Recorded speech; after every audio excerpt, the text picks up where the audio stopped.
नमस्कार, कैसे हैं विद्यार्थी जी? तो आप सभी का बहुत-बहुत स्वागत करते हैं बिहारी रैंकर यूट्यूब चैनल पे। जी हाँ बच्चों, तो आज हिंदी का फर्स्ट चैप्टर श्रम विभाजन और जाति प्रथा का पूरा शॉर्ट नोट्स, ऑब्जेक्टिव और सारी की सारी आज एक ही वीडियो में आप सभी को खत्म होने वाली है। इसलिए आप इस वीडियो को एकदम शुरू से लेके अंत तक देखिए, आपको कहीं भी कोई डिस्टर्बेंस नहीं मिलेगा, ठीक है? कहीं भी कोई डिस्टर्बेंस आपको नहीं मिलने वाला है। इसलिए मैं आपको कहता हूँ कि आप लोग फटाफट जो है इस चैनल को सब्सक्राइब कीजिए और बेल आइकन को ऑन कीजिए ताकि आप सभी को बिल्कुल अच्छे तरीके से पूरा नोटिफिकेशन मिल जाए। देखिए इसमें क्या मिलने वाली है, इसमें आपको बेसिक से एडवांस मिलने वाली है, टारगेट क्वेश्चन रहेगी और शॉर्ट नोट्स होगा, समझे? और फर्स्ट चैप्टर है श्रम विभाजन और जाति प्रथा। कौन है? श्रम विभाजन और जाति प्रथा। इसी के बारे में इस चैप्टर में पूरा सीक्वेंस वाइज क्लियर होने वाली है। इसलिए आप इस वीडियो को अच्छे से देखिएगा और एक भी स्टेप आपको स्किप नहीं करना। आप एक बार स्किप करते हो तो फिर आप जो है नहीं समझ पाओगे। आइए शुरू करते हैं। देखिए सबसे पहले अगर आप इस चैप्टर को शुरू करते हैं तो आपको समझना ये पड़ेगा कि श्रम विभाजन और जाति प्रथा के लेखक कौन है? कौन है? श्रम विभाजन और जाति प्रथा के लेखक कौन है? तो आपको पता होना चाहिए doctor Bhimrao Ambedkar. Doctor Bhimrao Ambedkar. Doctor Bhimrao Ambedkar बहुत बड़े व्यक्ति हैं, बहुत बड़े व्यक्ति हैं और कौन समाज से आते हैं? तो दलित। कौन समाज से आते हैं? दलित समाज से आते हैं। कौन समाज से आते हैं? दलित समाज से आते हैं। कभी क्वेश्चन आपसे पूछे कि डॉक्टर भीमराव अम्बेडकर किस समाज से आते हैं? तब कहना दलित समाज से आते हैं। ठीक है? अब देखिए इनका जन्म कब हुआ था जी? देख लीजिए। जन्म बहुत ज्यादा फेमस है। जन्म कई बार पूछ चुका है। ठीक है? जन्म कई बार पूछ चुका है। 14 अप्रैल 1891 ईस्वी। 14 अप्रैल 1891 ईस्वी कई बार एग्जाम में पूछ चुका है, इसलिए मोस्ट इम्पोर्टेंट है ना? मोस्ट इम्पोर्टेंट है। यानी कि जन्म की बात करेगा आपका तो आप कहना कि 14 अप्रैल 1891 ईस्वी। और कहाँ हुआ था? तो आपके महू महू और मध्य प्रदेश में। महू जिला है और मध्य प्रदेश राज्य है। महू मध्य प्रदेश में है ना? अगर आपसे जिला पूछे तो कहना महू और आपसे अगर पूछे किस राज्य में तो क्या कहिएगा? मध्य प्रदेश में कहिएगा। ठीक है? अब वो जन्म उसका उनका मृत्यु कब हुआ था? तो मृत्यु जो बाबू ध्यान रखिएगा दिसंबर महीना था। दिसंबर महीना में उनका मृत्यु हो गया था। कब? 1956 ईस्वी में। कब हुआ था? 1956 ईस्वी में उनका मृत्यु हो गया था और हुआ कहाँ था? दिल्ली में। तो जिस समय वो दिल्ली में थे 1956 ईस्वी में और दिसंबर का महीना था, उस समय उनका मृत्यु हो गया था।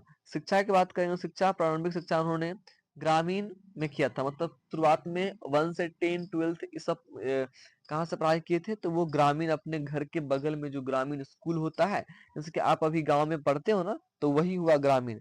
और आप अगर मान लीजिए बीए करने के लिए, एमए करने के लिए पटना जाते हो, दिल्ली जाते हो, तो फिर वो क्या हुआ? तो फिर वो जो होता है वो आपका शहर हो जाता है। ठीक है? और जब ग्रामीण शिक्षा प्राप्त कर ली तो उन्होंने कहाँ गए? उच्च शिक्षा गए, मतलब हायर शिक्षा के लिए गए थे। कहाँ? न्यूयॉर्क। न्यूयॉर्क कहाँ है जी? तो न्यूयॉर्क अमेरिका में है। कहाँ है? अमेरिका में है। उसके बाद फिर कहाँ गए? लंदन में गए। देखिए और आप कहीं जाते हैं ना तो आपको कहीं न कहीं कोई प्रोत्साहन करता है। तो बड़ौदा नरेश ध्यान रखिएगा। आप ये कई बार एग्जाम में आपका क्वेश्चन पूछेगा। क्या क्वेश्चन पूछेगा? कि किसके प्रोत्साहन से न्यूयॉर्क गए थे? तो न्यूयॉर्क जो गए थे ना, वो गए थे बड़ौदा नरेश के प्रोत्साहन से। बड़ौदा नरेश के प्रोत्साहन से जो है वो कहाँ गए थे? डॉक्टर भीमराव अम्बेडकर न्यूयॉर्क गए थे। और न्यूयॉर्क के बाद कहाँ गए? तो ख्याल रखिएगा न्यूयॉर्क के बाद जो गए थे वो गए थे लंदन गए थे। कहाँ गए थे? लंदन गए थे। ठीक ना? आप इन बातों को ख्याल रखिए। अगर आप इस पूरा वीडियो को देख लेते हैं तो हमें लगता है कि आपको पूरा ऑब्जेक्टिव कवर हो जाएगा। ठीक है? चलिए प्रेरक व्यक्ति मतलब देखिए आपके जीवन में कोई ना कोई आपको प्रेरणा देने वाला होता है।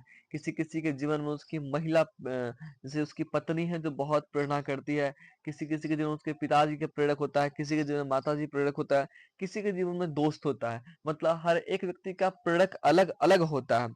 उसी प्रकार से अगर हम डॉक्टर भीमराव अम्बेडकर की प्रेरक की बात करें तो कौन-कौन थे? तो वो थे बुद्ध थे। बुद्ध, कबीर एवं ज्योतिबा फूले। कौन थे? बुद्ध, कबीर और ज्योतिबा फूले। ये भी क्वेश्चन एग्जाम में कई बार पूछ चुका है कि डॉक्टर भीमराव अम्बेडकर के प्रेरक व्यक्ति कौन-कौन हैं? तो आपको यहाँ पे तीनों का तीनों नाम ख्याल रखिएगा, बुद्ध, कबीर और ज्योतिबा फूले। कौन है जी? बुद्ध, कबीर और ज्योतिबा फुले। ये 3 व्यक्ति थे जो बहुत ही प्रेरक व्यक्ति थे। इस बात का आप लोग बिल्कुल ख्याल रखिए क्योंकि गांधी जी जो है उनको भी कोई ना कोई प्रेरक होगा, लेकिन यहाँ पे गांधी जी की बात नहीं हो रही है। यहाँ बात हो रही है डॉक्टर भीमराव अम्बेडकर की। तो डॉक्टर भीमराव अम्बेडकर की जो है वो प्रेरक व्यक्ति की बात करें तो कौन थे? तो बुद्ध, कबीर और ज्योतिबा फुले। चलिए आगे बढ़ते हैं। आगे सवाल है आपको देख लीजिएगा। आगे पूछा गया है कि प्रमुख रचना यानी कि देखिए डॉक्टर भीमराव अम्बेडकर अगर कुछ रचना कर रहे हैं, लिख रहे हैं तो कोई प्रमुख होगा ना। देखिए आप बहुत काम करते हैं लेकिन फेमस कोई एक काम होता है, आपको कोई बात एक ख्याल है कौन जो प्रमुख होता है। इसी प्रकार से प्रमुख रचना की बात करेंगे वो क्या है? Annihilation of caste. क्या है? Annihilation of caste. ठीक ना। अब देखिए आपको इस बात को हम जो बोले कि एनिहिलेशन ऑफ कास्ट है, आप भाई सुनिए, सुन के आपको लग रहा है कि अंग्रेजी शब्द है कि नहीं? एनिहिलेशन ऑफ कास्ट कौन शब्द है? अंग्रेजी शब्द है। इसको हिंदी में चेंज किसने किया था? मतलब ये एक टॉपिक था, मतलब ये भाषण था। हाँ, उसको हिंदी में लिखे थे कौन? तो ध्यान रखिएगा, लड़ाई सिंह यादव। कौन रखे थे? लड़ाई सिंह यादव। उसको हिंदी में कन्वर्ट कर दिए थे, है ना। लड़ाई सिंह यादव क्या किए थे? हिंदी में कन्वर्ट कर दिए थे। आपसे पूछेगा एनिहिलेशन ऑफ कास्ट क्या, तो क्या कहिएगा? भाषण है। क्या है जी? भाषण है। बिल्कुल ख्याल रखिए, हम जो बात बोल रहे हैं ना वो बिल्कुल आप लोग ख्याल रखिएगा। द एनिहिलेशन ऑफ कास्ट कहीं के लिखा आता है तो बताइएगा द एनिहिलेशन ऑफ कास्ट क्या है? तो भाषण है गुरुजी। और इसको हिंदी में रूपांतरण किसने किया? तो कहिएगा लड़ाई सिंह यादव जो है वो इनका हिंदी में रूपांतरण किया था। बिल्कुल ख्याल रखिए, सारा का सारा ऑब्जेक्टिव है, सारा का सारा आपके बुक में ऑब्जेक्टिव की गारंटी है 100% और पिछला बार पूछा हुआ है। अब देखिए लाहौर का वार्षिक सम्मेलन कब हुआ? तो वो हुआ था 1936 ईस्वी में। कब हुआ था? 1936 ईस्वी में लाहौर का वार्षिक सम्मेलन हुआ था। बिल्कुल ख्याल रखिएगा, सब सारा क्वेश्चन पूछने वाला है। फिर कहा गया कि बाबा साहब अम्बेडकर का संपूर्ण वाङ्मय में कितने खंड में प्रकाशित हुआ था? तो 21 खंडों में। क्या खंडों में? 21 खंड में प्रकाशित हुआ था। तो आप लोग बिल्कुल ध्यान से देखिए, 1% आप लोग को स्किप नहीं करना है। ठीक है, इतना समझ में आ गया? ठीक ना, समझ आ गया इतना? देखिए क्योंकि देखिए हर एक बात को हम इसलिए कह रहे हैं समझने के लिए क्योंकि आपको बोर्ड जो है वो एक भी चीज छोड़ने वाली नहीं है। ठीक है ना। चलिए अब जो है हम एक बार और देख लेते हैं क्योंकि बाबा साहेब भीमराव अम्बेडकर के बारे में थोड़ा सा और बचा हुआ है, देख लेते हैं। देखिए अब है यहाँ पे संविधान निर्माता के रूप में बाबा साहेब भीमराव अम्बेडकर को जाना जाता है। यानी कि संविधान बनाने में क्या था? संविधान बनाने में बाबा साहेब भीमराव अम्बेडकर का बहुत बड़ा योगदान था। समझे? बहुत बड़ा योगदान था, इसलिए इनको संविधान निर्माता भी कहा जाता है। क्या कहता है? संविधान निर्माता भी कहा था। अब देखिए हम संविधान के बारे में अगर आ गए हैं तो हमें जानना पड़ेगा संविधान होता क्या है। देखिए संविधान जो है वो एक प्रकार का कानून व्यवस्था है। क्या है? कानून व्यवस्था है। आप अगर किसी को एक झापट मार रहे हो तो उसको मारने का उसका क्या दंड आपको मिलेगा? या किसी का आप मर्डर कर दिए उसका क्या दंड मिलेगा? किसी का आप चोरी कर ली क्या दंड मिलेगा? ये सारी की सारी व्याख्या उस बुक में किया गया है। मतलब भारत का अगर हम कहें तो अभी के दौर में वो ग्रंथ है। समझे? आप बताइए गुरुजी इसको बनने में कितना समय लगा था? तो उसको लगा था 2 साल 11 महीना 18 दिन। ख्याल रखिएगा, नॉलेज के लिए बेस्ट है। संविधान बनने में कितना समय लगा था? 2 साल 11 महीना 18 दिन। इसके अध्यक्ष कौन थे? मतलब कोई संविधान अगर बनता है ना तो उसका कोई ना कोई अध्यक्ष होता है, सचिव होता है। और जैसे कि गाँव में कोई पूजा होगा तो उसका कोई अध्यक्ष होता है, उसका सचिव होता है। उसी प्रकार से अध्यक्ष जो थे वो 2 थे। एक डॉक्टर भीमराव अम्बेडकर थे और एक थे डॉक्टर राजेंद्र प्रसाद। ये दोनों के दोनों व्यक्ति क्या थे? अध्यक्ष थे। समझे बात को? क्या थे? अध्यक्ष थे। यानी कि डॉक्टर भीमराव अम्बेडकर भी अध्यक्ष थे और डॉक्टर राजेंद्र प्रसाद भी क्या थे? अध्यक्ष थे। अब एक बात हमें ऊपर छूट गई थी जो कि है पिताजी का नाम। यानी कि डॉक्टर भीमराव अम्बेडकर के पिताजी का नाम क्या है? रामजी सकपाल। क्या है? रामजी सकपाल। और माता जी का नाम क्या है? तो वो नाम है भीमाबाई। ख्याल रखिएगा, एग्जाम में ये भी कई बार पूछ चुका है कि पिता का नाम क्या है? तो रामजी सकपाल। माता का नाम क्या है? भीमाबाई। चलिए तो अब जो है हम इस टॉपिक में डॉक्टर भीमराव अम्बेडकर के बारे में जो मोटा मोटी बात था और जो इम्पोर्टेंट था, जो एग्जाम की दृष्टि से आने वाली है और आपको विश्वास नहीं है तो आप इस वीडियो को पूरा देख लीजिए और जाइए आप किसी भी ऑब्जेक्टिव किताब को उल्टा कर देखिए। अगर इससे क्वेश्चन आपको नहीं मिलता है तो फिर आज से हम पढ़ाना छोड़ देंगे। समझे? आज से हम पढ़ाना छोड़ देंगे। ऐसा क्वेश्चन भी आपको मिलेगा जो कई बार बोर्ड पूछा हुआ है। ठीक है। चलिए अब देखो ऐसे ही नहीं कर रहे हैं, अब कहीं न कहीं हम अगर क्वेश्चन बना करके लाए हैं, तो वहाँ पे हम शोध करके लाए हैं कि हाँ, कैसे कोई पूछने वाला है या पूछा है, क्या करके आया है, ये सारा का सारा हम लोग देख करके लाते हैं, ठीक है? आइए, अब आते हैं हम लोग थोड़ी-सी आते हैं इसमें इसके चैप्टर के बारे में पढ़ लेते हैं क्योंकि चैप्टर तो कुछ ज़्यादा है नहीं, बस थोड़ी-सी है, लेकिन हम उसको थोड़ी-सी जान लेते हैं। देख लीजिए, चैप्टर में क्या है गुरुजी? तो चैप्टर में जो आपके पास है जी, देख लीजिए थोड़ी-सी इसमें है। देखिए, श्रम विभाजन एवं जाति प्रथा। देखिए, अब श्रम विभाजन का अर्थ क्या होता है? जाति प्रथा का अर्थ क्या होता है? देखिए, श्रम विभाजन का अर्थ होता है कौशल एवं रुचि के आधार पर काम का विभाजन। यानी कि मान के चलिए कि हमें काम करने का, अब मान लीजिए कि हम एक ग्वाला है। ग्वाला मतलब क्या होता है? यादव। अब देखिए यादव व्यक्ति अगर हम हैं, तो हमें क्या शास्त्र कहता है? हमें शास्त्र कहता है कि आप गाय-भैंस पालिए और दूध निकालिए, दूध को बेचिए। ये आपका काम है। लेकिन मान लीजिए हमें गाय-भैंस पालने का मन नहीं है। हम चाहते हैं कि हम क्या करें? तो हम केस काटें, मतलब बाल काटें, बाल काटें। लेकिन ये क्या हुआ? ये हमारा जो है सो श्रम विभाजन हुआ। क्या हुआ? श्रम विभाजन। यानी कि हमें मन था बाल काटने का, हम बाल काटना शुरू कर दिए। लेकिन जाति प्रथा में क्या होता है जी? उसमें हमारा जात क्या था? तो हम थे ग्वाला थे, हम थे यादव थे। हमें दूध बेचना पड़ेगा। मतलब अपने पिता का जो काम है, हमें वही काम को अपनाना पड़ेगा। वह जाति प्रथा में होता है। श्रम विभाजन की बात आप लोग करिएगा, तो आपको मन के आधार पे किया जाता है। आपको जो मन कर रहा है, आप वो काम कीजिए, ठीक है ना? तब इसे हम लोग कहते हैं, कौन कहते हैं जी? हम कहते हैं श्रम विभाजन कहते हैं। ठीक है? क्या कहते हैं जी? श्रम विभाजन कहते हैं। ठीक है? चलिए, अब इसमें आगे बढ़ते हैं। अब बताया आपको कि जाति प्रथा किसे कहते हैं? बता दिया, जस्ट बताए हम आप सभी को कि देखिए जाति के आधार पर काम का विभाजन। जैसे कि बढ़ई का बेटा क्या होगा? बढ़ई होगा। लोहार का बेटा क्या होगा? लोहार होगा। ठीक है? मतलब जो जिस जात का है, उसके पिताजी जो काम कर रहे हैं, जात के आधार पे वही काम उसको करना पड़ेगा। इसे हम लोग कहते हैं जाति प्रथा। लेकिन जाति प्रथा से क्या होता है ना कि आदमी बेरोजगार हो जाता है। मान के चलिए कि हमको उस काम में मन नहीं लग रहा है, हम टालो काम कर तो जिंदगी में कभी भी जो है ना सफल नहीं हो पाएंगे। और वही हम जो काम कर उसमें हमको मन लग रहा है, भले वो हमारा जात का काम नहीं है, लेकिन अगर मन लगा तो हम उसमें बहुत ज्यादा आगे बढ़ जाएंगे। तो काम अगर आपको मन, जैसे कि पढ़ने में आपको मन लगा तब खूब पढ़ोगे, खूब पढ़ोगे, खूब पढ़ोगे। और जिस दिन आपको पढ़ने में मन नहीं लगेगा, उस दिन फिर आप पढ़ना बंद कर देंगे, ठीक ना? इसलिए कहते हैं कि आप लोग श्रम विभाजन को अपनाइए, ना कि जाति प्रथा को। जाति प्रथा बहुत ही बेकार प्रथा है। आपको जाति प्रथा को बायकॉट करना चाहिए और श्रम विभाजन को अपनाना चाहिए, ठीक है ना? श्रम विभाजन क्या करना चाहिए? अपनाना चाहिए। ठीक है, आगे बढ़ते हैं। देखिए, अब नोट में कही गई है, सुनिए, कितना इंपॉर्टेंट लाइन है कि आज भी लोग जाति के आधार पर अपनी पेशा चुनते हैं। उनका उस काम में रुचि नहीं हो या नहीं, ठीक है ना? देखिए, आज भी लोग क्या करते हैं अपनी जाति के अनुसार। मान के चलिए कि कोई व्यक्ति अगर दलित समाज से है, तो वो दलित वाली काम करता है। जैसे किसी के यहाँ मजदूरी करना, चप्पल सीना या जो अन्य काम दलित के लिए है, वही काम पसंद करता है। लेकिन ये काम आप लोग को अगर कर रहे हैं, तो फिर आप बेरोजगार का बेरोजगार ही रहेंगे। आपको रुचि नहीं है, तो आप वो काम मत कीजिए। और आज के दौर में, इस स्वतंत्र भारत में अगर आप वो काम कर रहे हैं, तो फिर आज आपसे बड़ा कोई गुलाम नहीं है। कहने को हमारा देश 1947 में आजाद हो गया, लेकिन अब भी गुलाम है।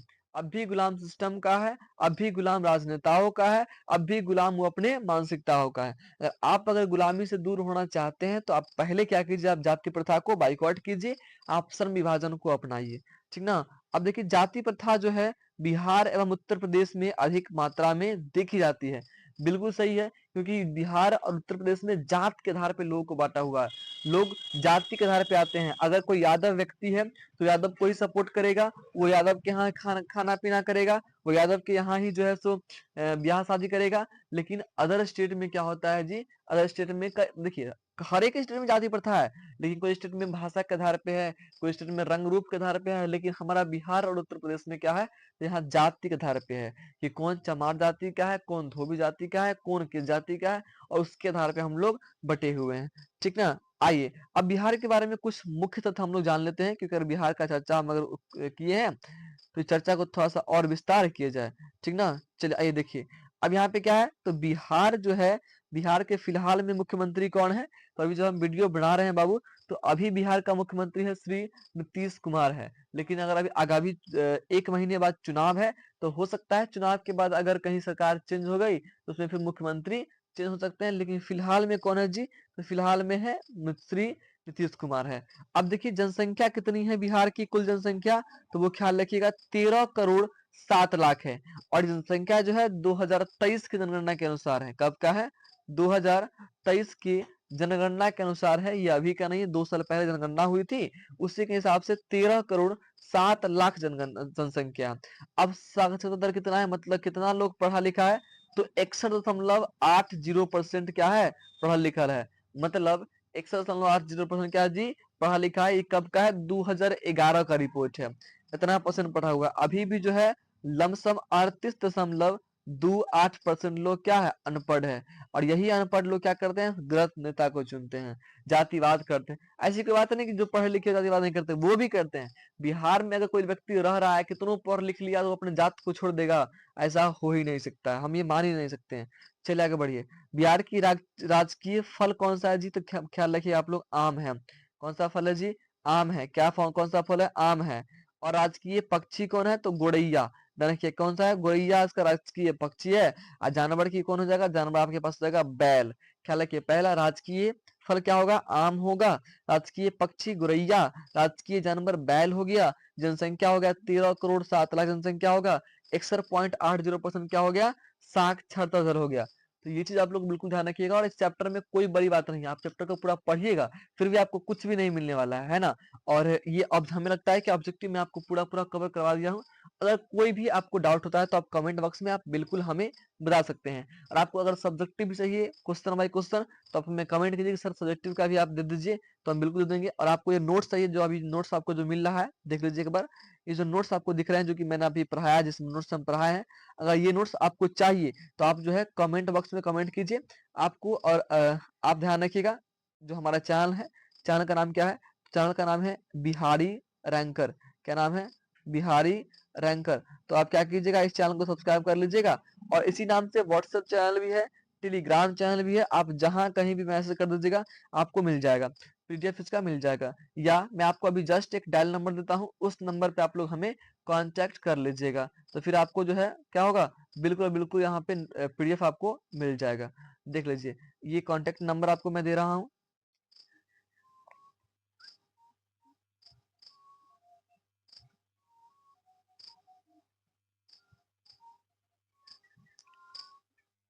देख लीजिए, तो यही जो है कांटेक्ट नंबर है।